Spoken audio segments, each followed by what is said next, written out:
damos la bienvenida a nuestro evento de Alianza de Confama y de Paredro Podcast. Esta conversación van a poder después escucharla en las principales plataformas donde quieran de nuestro podcast.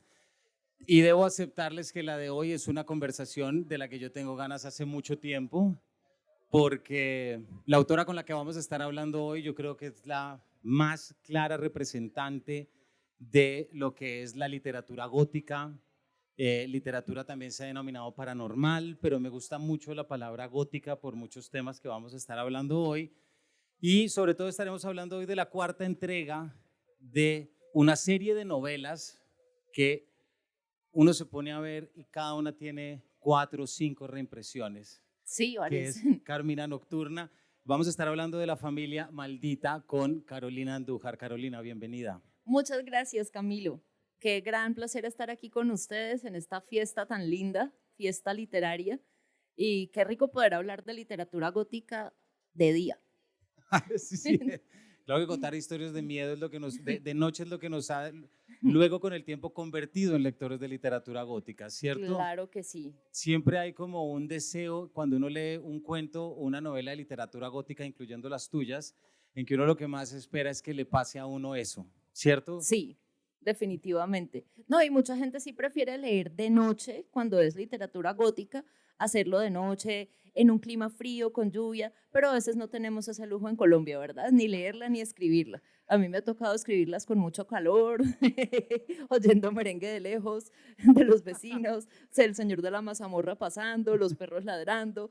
Entonces, Bueno, hay y que con todo y eso, acomodarnos. Carolina, tú has logrado crear prácticamente los escenarios escritos desde acá, escuchando el merengue y la mazamorra, como dices, Sí. pero que definitivamente lo trasladan a a unos espacios europeos, fuente y cuna de donde sale lo gótico. Ya estaremos hablando de eso hoy. Pero antes de arrancar con las particularidades, Carolina, y veníamos ahorita hablándolo, tus novelas no pierden vigencia. Es decir, tus novelas, las novelas que están enmarcadas dentro de la literatura gótica, Carmina Nocturna y algunas otras, pero sobre todo Carmina Nocturna, y me refiero a Vampira, Bagda, Príncipe Inmortal y Pie de Bruja, eh, no pierden vigencia porque también, no solamente porque lo haces muy bien, sino también porque lo gótico no pierde vigencia. Así Entonces es. quisiera que arrancaras contándonos eso, cómo es tu relación o cómo entiendes, o si quieres ponerlo de otra forma, ¿por qué tus lectores buscan lo gótico? Perfecto, Camilo. Yo creo que todos los que somos aficionados a la literatura gótica y voy a incluir en este pequeño grupo de personas que nos hemos enamorado de esa oscuridad desde pequeños, que incluye también los fanáticos del cine de terror, creo, son dos grupos muy paralelos, a veces casi sin divisiones. No pertenecemos a modas. Es un amor muy puro que se suele despertar muy temprano en la vida, el gusto por lo misterioso, por lo lúgubre, que es bello también, tiene su propia belleza y su propia estética. Este nos seduce a temprana edad y no dejamos de querer tener ese tema cerca, sea en libros o sea en películas, incluso en ropa, muchísimas veces, y en música. Se nos extiende, es un gusto que se nos extiende y así algunos de nosotros, de los que amamos tanto esta literatura gótica, vistamos de colores, llevamos ese pedacito oscuro en el corazón que siempre va a seguir buscando el libro de vampiros, la novela de brujas, componentes paranormales de libros, puede ser también histórico, hechizos, folclore. Queremos saber, es un tema que nos gusta y que no depende del tiempo o el momento que esté viviendo un país, un continente o el mundo, sino que está allí, está vivo dentro de nosotros ese pedacito de oscuridad. Estaba pensando ahorita, por ejemplo, ese momento en París en 1830, 1840 es cuando arranca el alumbrado público y arranca en realidad de donde viene no solamente el nombre de la ciudad de las luces por la razón, es decir, por la enciclopedia y todo, sino también la ciudad de las luces porque fue de las primeras ciudades que empezaron a ser alumbradas. Cierto. Pero nos gustan los autores que dijeron, no, no, no, a mí no me gusta la luz, yo Sí. prefiero la oscuridad. Y de ahí salen los noctámbulos. Hay algo que lo oscuro se encamina de una manera muy particular frente a nuestros deseos y frente a nuestro visión de mundo, ¿no crees? Cierto, sí. Creo que la vida de la noche, en contraste con la vida diurna, es pues un estilo de vida, precisamente muy distinto, y contiene secretos que no nos atrevemos a revelar en nuestras existencias diurnas. Entonces, estos mismos autores justamente creo estaban jugando con eso, con esa posibilidad de expresar nuestras vidas secretas, esas que se dan durante la noche, a veces por medio de monstruos y a veces también por medio de experiencias humanas un poco sórdidas. Y bueno, estos autores sí se han quedado con nosotros desde el comienzo. Justamente creo que ellos buscaban rebelarse un poco ante los avances tecnológicos y científicos de su época, justamente porque ya llegaba una pelea antirreligiosa y antisupersticiosa, y autores como por ejemplo Bram Stoker intentaban reconciliar en su obra estos dos aspectos, el aspecto científico con todos los avances de la época, porque Stoker, digamos, nos habla de ya máquinas para grabar, nos habla de un automóvil con motor, de estos grandes avances del siglo XIX que eran lo que ya se sentía, estamos en el futuro, ya se acabó todo esto, y eso correspondía a Europa occidental. Era la Europa avanzada, la Europa civilizada, y lo contrastaba con lo que quedaba todavía en Europa oriental, que era percibida como la Europa salvaje, la Europa oscura, la Europa supersticiosa, menos científica, más religiosa, y creo que él hace un paralelo muy bonito de las dos cosas en esta gran novela que es Drácula. No olvidemos que Drácula también sale de un viaje que tiene que hacer Jonathan Harker a Rumanía para terminar de vender una propiedad en Londres para que el conde Drácula vaya a visitarla, cosa que ya es como, y eso sí que ha atravesado todos los tiempos, el pánico de se nos vienen los salvajes, Sí, ¿no? Es sí, decir, total. de todos los ingleses diciendo cómo vamos a recibir aquí a esta gente tan loca, con estas costumbres, Ujú. y a través de esa novela, Caro, ya que la mencionas, Sí, pues también haces referencia a una cantidad de íconos que muchos de nosotros tenemos, es decir, lo que es Jonathan Harker, lo que es pues el Conde Drácula, por supuesto, y Bram Stoker. ¿Te parece? Hablemos un poquito de eso, pero ya en relación a nuestra fascinación con el vampirismo. perfecto, claro, hablemos del vampirismo. Antes de que pasemos al vampirismo, puntualmente me pareció muy interesante lo que dijiste de eso de que se nos están viniendo los salvajes, porque esto prevalece con las crisis migratorias. Y siempre es la Europa occidental la que es, no, se nos van a venir los más oscuros, los menos educados, los menos civilizados, van a poder adaptarse a nuestra cultura, o sea, si aprenden a hablar como nosotros, a vestir como nosotros, de pronto sería distinto, pero vienen con su bullicio, con sus creencias, y pues siguen detestando a los gitanos. Porque lo gitano ahí es fundamental, sí. Sí, que ahora pues se les debe decir romaníes, pero en estos libros se les llama gitanos y así es como les dicen en Europa también. Así que sí, todavía prevalece ese susto de que se nos van a venir de Europa Oriental o de África o de Sudamérica. Y es interesante ver cómo no ha cambiado nada en el mundo a pesar de que hayan pasado los siglos. Y esto lo podemos ver también en estas novelas góticas.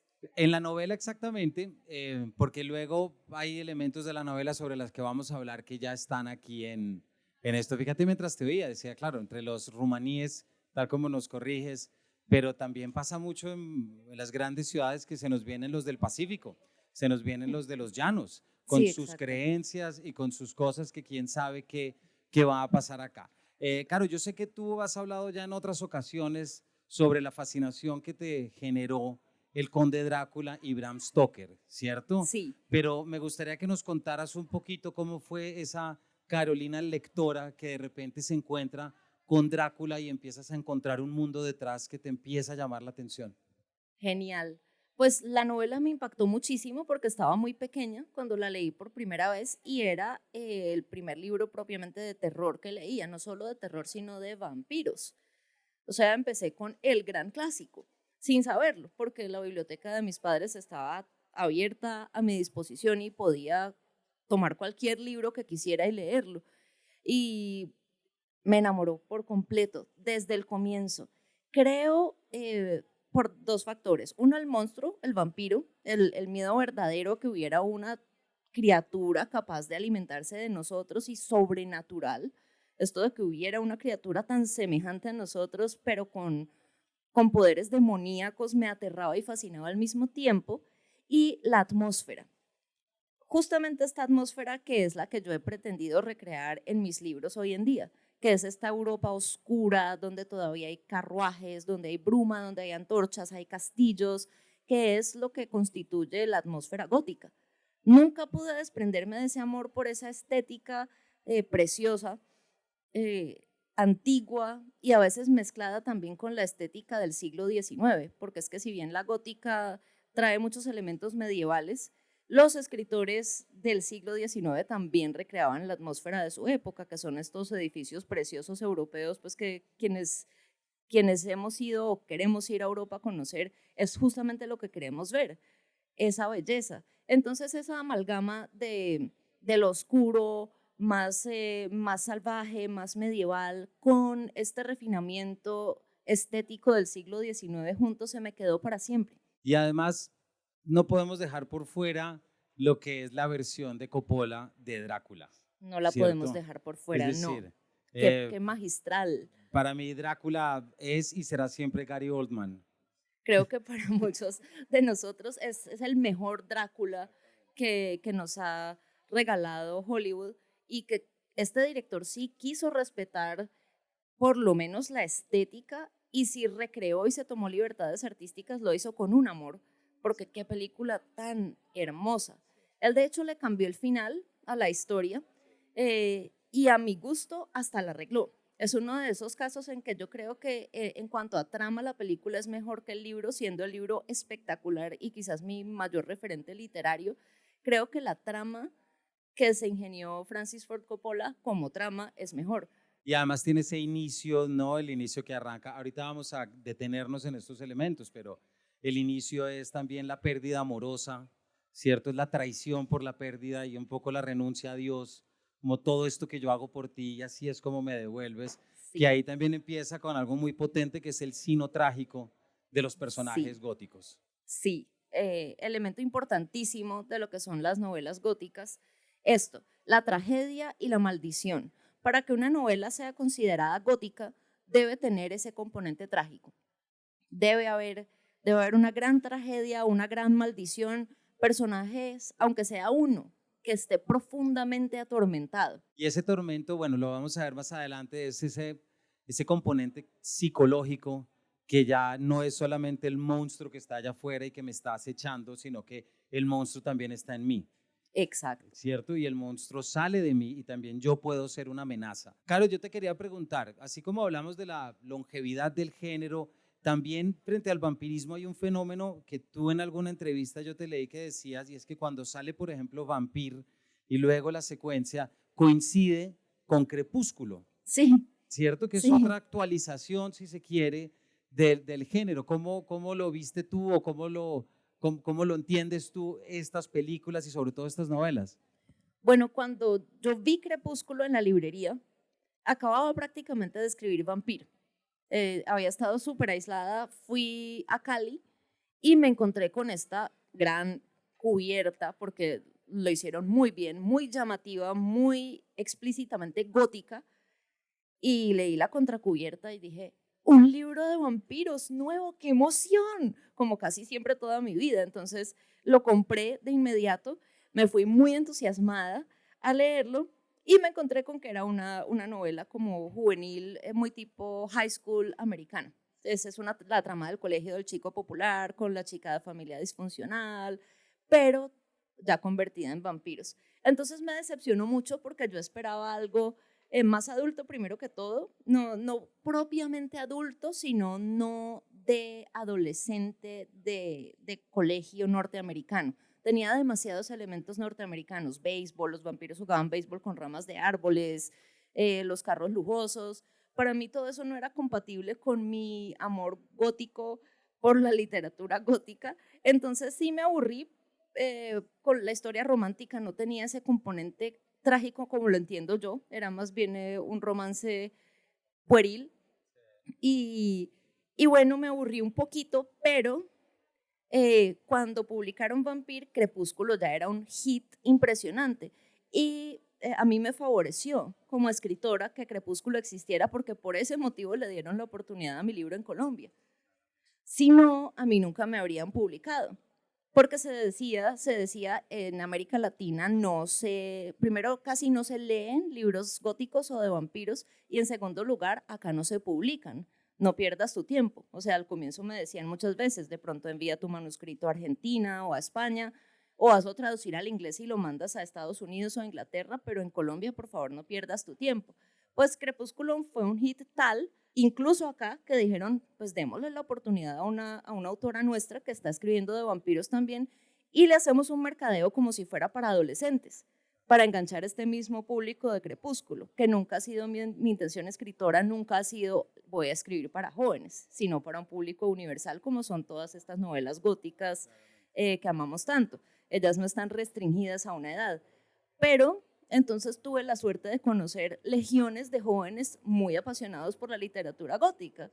Y bueno, sí, creo que fue una gran influencia en mis lectores antes de llegar a mí y ellos ya pudieron ver la diferencia que hay entre ambos, como un gótico más clásico o un gótico que ella igual tiene, pues, le reconozco su gran mérito de innovadora, la autora de Crepúsculo. Ella innovó y cautivó pues, al mundo entero.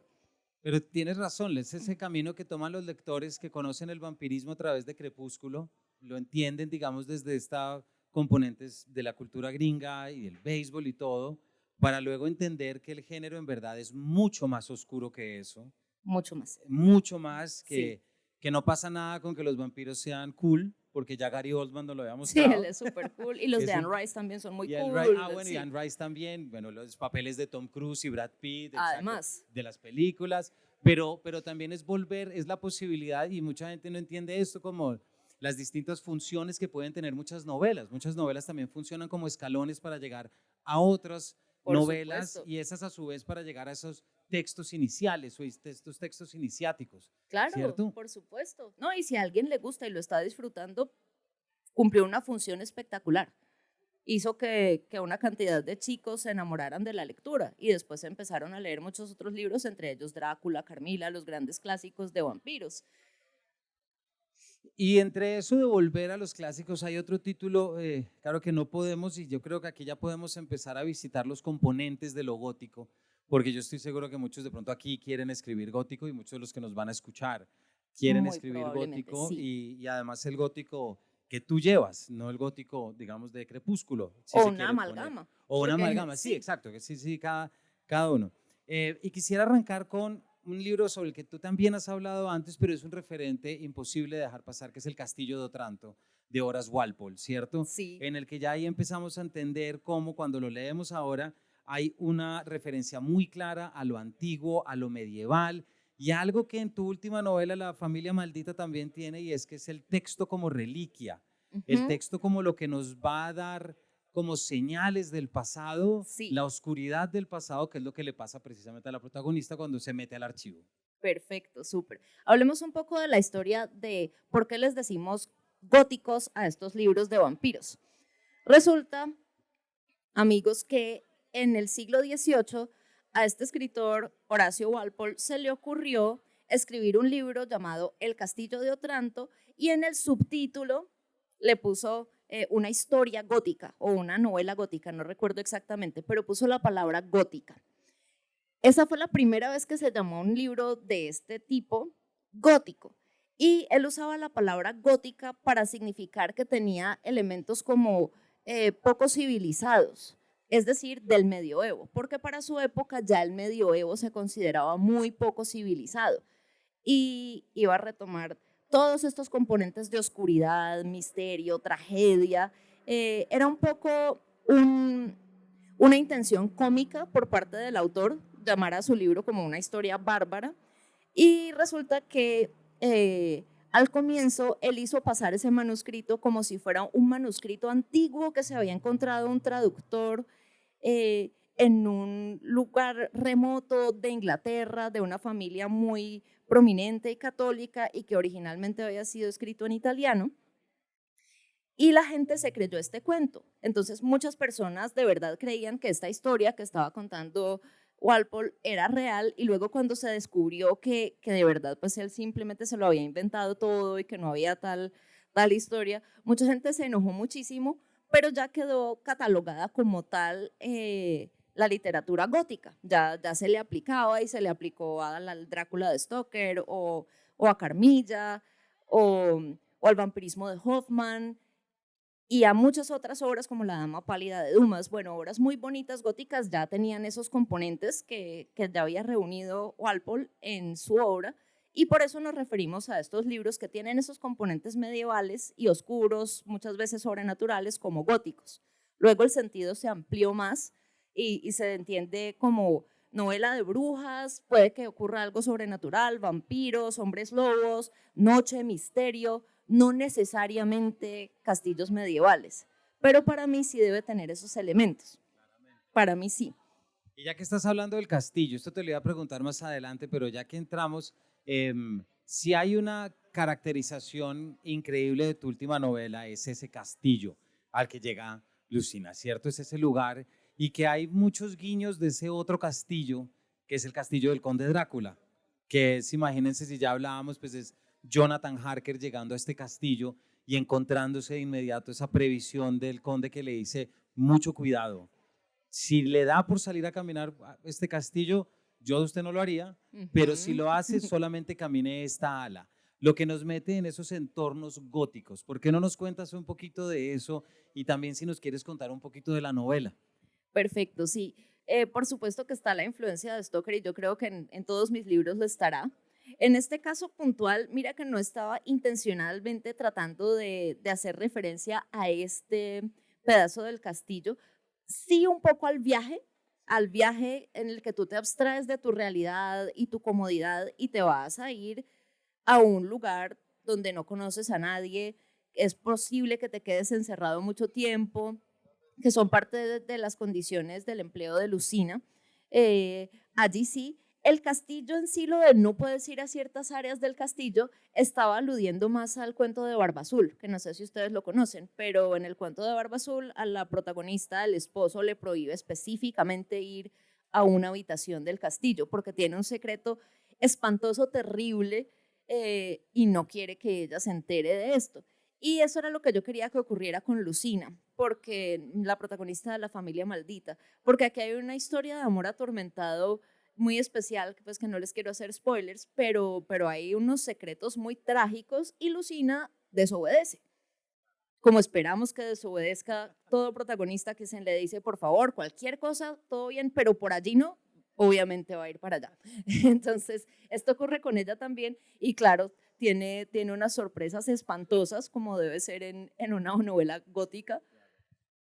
Y estaba pensando de nuevo en el Drácula de Coppola, ese momento en el que Jonathan Harker sale, desobedece y que abre un baúl y abre un frasquito de un líquido y gotea hacia arriba. No Ay, sé se si me te había acuerdas. olvidado esa Y que escena. claro, que si él no desobedece no hay novela. Claro, por supuesto, tiene que Tiene que desobedecer. desobedecer, Por exactamente, supuesto. porque de lo contrario no. Pero ahí hay algo también quedándonos aquí en tu novela, Caro, y es lo siguiente. Walpole nos habla de un terror que es el terror de los monstruos y de los fantasmas que están fuera de sí, fuera del humano, digámoslo Sí, así. Claro, porque todavía Freud no había escrito, entonces todavía no sabíamos lo que era el exacto. inconsciente y no sabíamos que Sí. cada uno carga un monstruo adentro, ¿cierto? Hay un momento en el que lo sobrenatural se cambia también por lo psicológico, y yo tengo la impresión de que en esta novela tuya también hay un interés de seguir con lo sobrenatural, pero la misma narradora tenemos unas perspectivas psicológicas distintas. Sí, yo sí creo que muchos autores empezamos a hacer esto a partir de cierto punto, y es algo que hace Stephen King, por ejemplo, que podría decirse a su modo también tiene historias muy góticas. Él tiene, digamos, La Hora del Vampiro, creo que lo tradujeron así, Salem Slot en algún momento, no sé si ya luego lo tradujeron literalmente, pero em, sí, estos autores y Anne Rice también han incorporado más la psicología oscura de los personajes que el aspecto sobrenatural. Hay una confluencia de los dos. Y sí está siempre la pregunta allí, ¿quién es peor, el monstruo, el vampiro o el ser humano? ¿Cuál es de verdad más malo? ¿Quién tiene más la culpa? ¿Quién puede igualar? De hecho, el vampiro puede llegar a ser tan malo como la persona común. Y esta sí es una pregunta pues que me planteo en La familia maldita y que me atrevo a responder a mi modo y que me gusta mucho que los lectores me cuenten si están de acuerdo con esa perspectiva, que dedujeron ellos, que derivaron de la lectura allí. ¿Quién es más malo? ¿Nosotros o el vampiro? Y ese también es un cambio porque no convierte al humano en la víctima de lo animal, sino también lo pone como protagonista de lo animal. Sí, que es importante Que también. ese es un cambio que también es importante. Ahorita estábamos hablando de Walpole, Caro, y de cómo el texto es una reliquia, el texto es aquello que nos conecta con el pasado y que nos trae historias. Hay un momento de la novela en que la protagonista está hablando con alguien, ahorita no recuerdo quién, y le dice, sí, es que a mí me encanta la etimología, es decir, la historia de las palabras. Y a ti yo creo que eres una también que te encanta la onomástica, es decir, la naturaleza de los nombres, Sí, porque también en los nombres y en las palabras nos conectamos con un pasado. ¿Nos cuentas totalmente. también de ese atributo que tienen tus novelas? Claro que sí, Cami. En todas ellas me he esmerado mucho en escoger nombres que vayan de acuerdo con la naturaleza del personaje. Entonces, o deben ir de acuerdo con este personaje en su sonoridad. Por ejemplo, el nombre de la villana de mi primera novela, Vampir, es Susana Stroessner. Tiene muchas S y me parecía a mí que el nombre de Susana era como una serpiente en movimiento. Y ella es así. Es una mujer que es viperina, es venenosa y es sigilosa. Y ese nombre con todas esas S nos recuerda a la naturaleza de la serpiente y por eso lo escogí así. En otros casos me centro más en el significado mismo del nombre. Por ejemplo, el protagonista de Pie de Bruja es un nombre eslávico, él se llama Slaven, y después de haber sido hecho chivo expiatorio, haber sido acusado de ser el hijo del diablo, él se convierte en un protagonista que logra vengarse de todas las cosas horribles que le han hecho y se vuelve victorioso, como el nombre tiene ese significado, es decir, su destino estaba escrito en su nombre y él tenía que alcanzar esa victoria, tenía que ser victorioso. Y esto lo hago mucho pues con nombres diferentes, digamos pues el nombre de la protagonista de esta novela, ¿lo digo o no lo digo? Es que es muy spoiler. Pues Pero yo creo bueno, que sí, sí, no, no, digámoslo porque pues ya lleva algunos meses de publicación. El nombre de esta protagonista, que es Lucina, es Luz del Día, y me pareció muy bonito poner una protagonista con cuyo nombre significara luz del día en una novela justamente de vampiros, seres que no pueden exponerse se mueren con la claridad, no pueden ser expuestos a la claridad de los rayos del sol.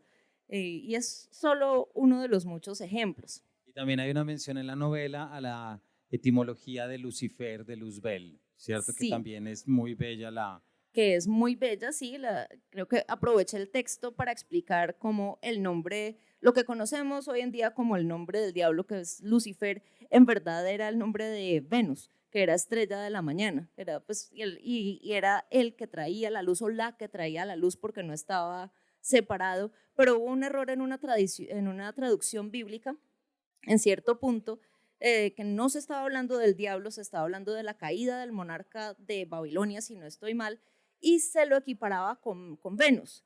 Entonces, ¿qué dura fue tu caída? O Lucero de la Mañana, que también es otro significado del nombre, y ese fue traducido a Lucifer y luego se reinterpretó como si fuera la caída del diablo, pero nunca fue el nombre de un espíritu maligno, sino de la estrella de la mañana de Venus, el planeta. y también, no que nos vayamos a ir por ahí, pero también en ese protagonista hay mucho de desobediencia que permite otro tipo de luz. Me refiero a Luzbel y a Así, Lucifer. por O supuesto, sí. sea, Y en estas novelas góticas es muy bueno acudir al personaje del diablo como símbolo referente de desobediencia y que no conformidad. Y tanto el protagonista que se revela contra las normas y va a ir a explorar esa oscuridad prohibida, como el monstruo que está en rebelión constante, y monstruo lo diría entre comillas, porque no es peor que el humano, eh, sí son muy afines al arquetipo de la rebelión. de hecho, bueno, no, me voy a quedar en este punto porque es que ya nos has dicho unos nombres. em, Y hay algo que es muy increíble de tu escritura y es que, bueno, tú tienes ascendencia polaca, si no estoy mal. Húngara. Húngara, perdón, húngara. Tus novelas parecen escritas en la Polonia profunda, en en Hungría profunda.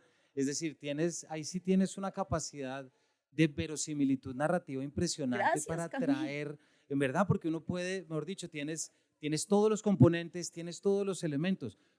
¿De dónde te salió eso? ¿Cómo lo trabajaste o una rama familiar que te... Con mucha sinceridad y honestamente, y siempre se los he dicho como con transparencia total, es por haber sido tan asidua lectora de textos decimonónicos toda la vida desde que era chiquita, desde que leí Drácula. Empecé a leer solo libros del siglo XIX y llegué, creo, a sentir, a incorporar la emoción, el sentimiento y la estética de la Europa del siglo XIX con tanta profundidad que me sale muy natural. Porque es que una cosa es conocer Europa hoy en día y digamos tenemos muchos recursos, ¿no? Ya si alguien nunca ha ido, puede mirar en Google, puede averiguar la historia, se la puede leer, pero una cosa es conocer tu Europa contemporánea y otra cosa es conocer la Europa del siglo XIX. No tenemos cómo viajar en el tiempo por muchos recursos tecnológicos que tengamos a nuestro alcance ahora y esa fuente son los autores del siglo justamente y fueron prolíficos y escribieron textos bellísimos y han sido siempre mis favoritos. Entonces, creo que haberlos amado tanto desde una edad tan temprana permitió que ese sentimiento, esa emoción del siglo XIX, de esa Europa bella, en todo su esplendor, que a mí me parece que fue la época más esplendorosa de Europa, se quedó en mí. Y el lenguaje y las costumbres se quedó en mí, ese conocimiento. Y por eso creo que resultan tan realistas las descripciones en mis libros y las relaciones que se dan entre los personajes de ese siglo. Porque en este, por ejemplo, y vamos a adelantar algo que está en los primeros 2 capítulos y de hecho en el primer capítulo, ¿no? Que es la carta que recibe porque se requiere una institutriz. Y entonces, claro, uno empieza a ver cómo esta próxima institutriz empieza a viajar, todo lo que piensa, cómo lo narra, y uno dice, estoy con un texto de la época. Ah, qué Es chévere. decir, estoy con un texto que está. Y hay otra cosa que estábamos hablando ahorita y es que fíjate, ya vuelvo en carrilo con lo que estábamos hablando ahorita. Estábamos hablando de la fascinación que produce un personaje como el diablo, como Lucifer. Sí. No en vano los poetas románticos ingleses vivían fascinados con la caracterización del diablo de John Milton. Claro. Porque era como el personaje verdaderamente fascinante. Claro. No, es que mire que Dios también, no, Dios es un personaje plano, es decir, Dios no puede cambiar. Entonces Dios nunca va a tener esos problemas de conflictos. En cambio el diablo sí. Claro. Es decir, el diablo está constantemente frente a la tentación. Todo el tiempo. ¿Y por qué lo conecto con esto? Porque es que todos los personajes, no solamente los tuyos, sino también estos componentes de lo gótico, es tomar el personaje romántico, pero dar un paso más, ¿cierto? Es meterle un tema, yo sé que ya hablamos un poquitico del conflictuado, pero ¿por qué no nos explicas también cómo entiendes tú ese componente romántico, pero que da el paso, que se encuentra con lo oscuro o que reta lo oscuro, también me atrevo a decir? Sí, creo que todas tienen que tener ese componente, sí lo tienen que llevar un pasito más allá, o sea, tiene que haber toda una trama que gire en torno a esa rebelión y a esa tragedia y a esa oscuridad, pues no solamente, o sea, si decimos romántico como rebelde, pero también en la parte amorosa de las relaciones propiamente interpersonales de los personajes. No puede ser una relación idílica, bonita y que se queda allí. Tiene que surgir de una tragedia tan grande, tiene que haber un impedimento tan inmenso para que ese amor se realice. Y esta es una constante en casi todas las grandes novelas góticas, que tú estás verdaderamente sufriendo con los personajes por la realización de ese amor que además es puro, precioso y real. No es un amor cualquiera, no es un amor de, ay, es que me gustaste, hola, ¿qué tal? Texto. No, es un amor que se reconoce, dos almas se reconocen y entonces tiene ese componente de trascendencia que quizás le falta a muchas novelas, que eso está muy bien, no todas tienen que tener eso, pero que sí es parte intrínseca de la novela gótica. Ese amor tiene que ser puro, real y trascendente y del alma. Y por eso es tan trágico que no puedan estar juntos. Y por eso es tan glorioso si logran estar juntos estos personajes. Mientras te oigo, me acabo de acordar de la escena de nuevo de Coppola de ese momentico en el que el conde Drácula ve la fotografía, ¿cierto? De Mina. De Mina. Y de repente fabuloso. dice como, y saca y tiene esa frase que dice, he atravesado océanos de tiempo para encontrarte. No, que es el amor en la Sí. temporalidad. Sí, Y esto que acabas de decir. precioso. Sí. Y esa frase es tan linda que, mira, o sea, la estoy oyendo en un podcast y me vuelvo a conmover. Y es Sí. como que qué hermoso, qué hermoso. Sí. Ese lenguaje, lenguaje también empleado en todo lo que es la novela gótica tradicional, te enamora. Sí. Es un lenguaje que también te enamora y que también tiene ese aire de trascendencia y de perdurabilidad. Y por eso es tan trágico que el conde Drácula no pueda estar con Mina allí, en Exactamente. esa. Y además porque Mina también como que hay algo que dice, oye, yo también. Claro, yo te siento, te presiento, te Exactamente. reconozco a pesar de, Sí, a sí. pesar de todo. Muy bonito acordarse de todo. Eso nos deja, claro, también el tiempo pasa, pero bueno, hay que aprovecharlo. Hay algo también que creo que nos puedes contar y es como lo femenino en lo gótico, por contraposición a lo masculino, porque Muy sí hay dos Sí. vertientes radicalmente distintas. Bien, pues hablemos de los personajes, el personaje femenino y el masculino góticos en la novela gótica por excelencia. El personaje femenino gótico por excelencia es un personaje que a su modo siempre se va a rebelar contra los cánones de su época. Siempre va a haber un componente de rebelión allí. Esta chica no es la mujer sumisa enteramente, siempre hay algo en ella que se está rebelando ante los designios de su época. Y el personaje masculino, en contraste, es un personaje atormentado que necesita ser rescatado. Entonces, esto es muy interesante porque así sean novelas de hace 2 siglos, la mujer está perpetuamente ayudando al hombre, sea con oración, sea con acción. Es raro que no sea así. Hay algunas donde sí el tipo es como que tengo que sacar mi valor y defender a esta mujer, pero él está tan atormentado, él es el que tiene la maldición encima que él es siempre el que pierde. Él tiene todas las de perder. Y pues las mujeres sí, algunas muy avanzadas, como pues por ejemplo Lucina, creo que es la más abiertamente contemporánea de las protagonistas femeninas de mis libros que puse, y quise hacerlo porque últimamente, como ha habido tantas conversaciones de feminismos, ha habido mucha más exposición de las formas de pensar de las mujeres del siglo XIX de las cuales no teníamos conocimiento. Teníamos la idea de que la mujer en esa época era súper sumisa, que no le interesaba la igualdad de derechos, y eso no era así de ninguna manera. Puede que no se dijeran a sí mismas feministas, pero estaban intensamente interesadas en la equidad, y muchos hombres también, y eran grandes precursores del movimiento feminista. Entonces, esta mentalidad que tiene Lucina, aunque nos parezca raro leerlo en un texto del siglo XIX, pues que pretende ser del siglo XIX, no era una rareza en absoluto, sino que no se expone tanto fuera de la novela gótica. Y yo creo que, que ya nos queda muy poquito y no podemos meter, pero sería otro tema total, es recordar que Frankenstein lo escribió Mary Shelley. O sea, Claro, eso no se sí. puede. Y todo lo que hablabas ahorita de, por ejemplo, del vampiro, ¿quién es más malo, digámoslo, si el humano o el vampiro? Esa novela, también en cuanto a elemento gótico, lo que está poniendo es quién es más malo, la criatura o el creador. Claro. Y ¿no? allí claramente el creador, porque qué criatura para suscitar simpatía y Exactamente. compasión. Y se reconoce como alguien solo, se reconoce como alguien que no. Me acaban de mostrar el letrerito muy triste de 5 minutos, pero hay algo que te preguntaba ahorita y que quisiera volver. Tú eres, con una maestría, manejas los entornos europeos, las ciudades, en este caso Venecia, Polonia, ¿cierto? Y lo llevas, pero tú vives en una finca cerca a Armenia. Sí. Si quieres nos cuentas ahora. ¿Te intriga, te ha llamado la atención en algún momento como volcar? No porque tenga que ser, es sobre todo porque ya hablábamos aquí la semana pasada con Esteban Cruz y yo confesaba que toda mi sensibilidad lectora yo creo que salió de todos los cuentos de brujas, de espantos que oí en mi finca en Pereira. Pero ¿te ha llamado la atención alguna vez como hacer un juego híbrido entre esa sensibilidad gótica con todos estos componentes que hemos hablado y todo, no voy a decir folclore porque no me gusta la palabra, con esas formas de ver el mundo y de entenderlo de la región donde vives?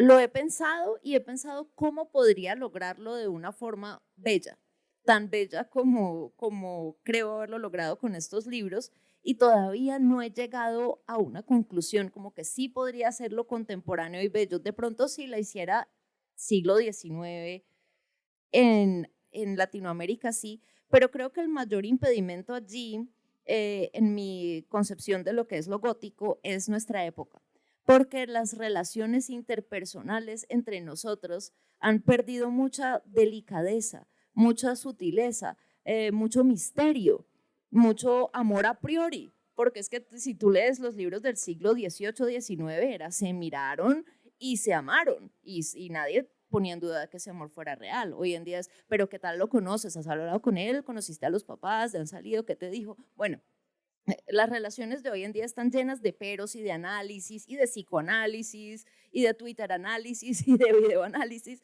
cosa que estas relaciones decimonónicas no tenían, y que te permite como autor, si tú lo sitúas en el siglo XIX, apelar a ese sentido de la magia amorosa. Y yo sí quiero tener libros que tengan ese componente amoroso. Entonces no sabría cómo hacerlo tan precioso en la contemporaneidad, fuera de la sátira. Ese sería mi mayor problema, no el lugar, sino la época. Vamos a ver si lo logro, vamos a ver si logro construir personajes contemporáneos que sean tan sensibles, tan bellos y tan misteriosos, quizás. Y ahí también, porque algo último que decimos, y es que también lo gótico es nostálgico. Mucho, profundamente. Sí, es una añoranza por un mundo que ya pasó y es un mundo que no. Y ahí está pues esa voz poética del cuervo de Poe, ¿cierto? Es decir, es el que dice, nunca más voy a volver a verla. Nunca y hasta aquí más llegó. Sí, tan triste. Muy triste. Muy, muy triste. Más triste es que nos quedamos sin tiempo. Claro, muchísimas gracias. A mí, infinitas gracias. Gracias por recordarnos cómo lo gótico y todo esto tiene tanto componente. Gracias a ustedes. Y a todos ustedes, muchas gracias por habernos acompañado. Gracias por estar aquí. Feliz crepúsculo.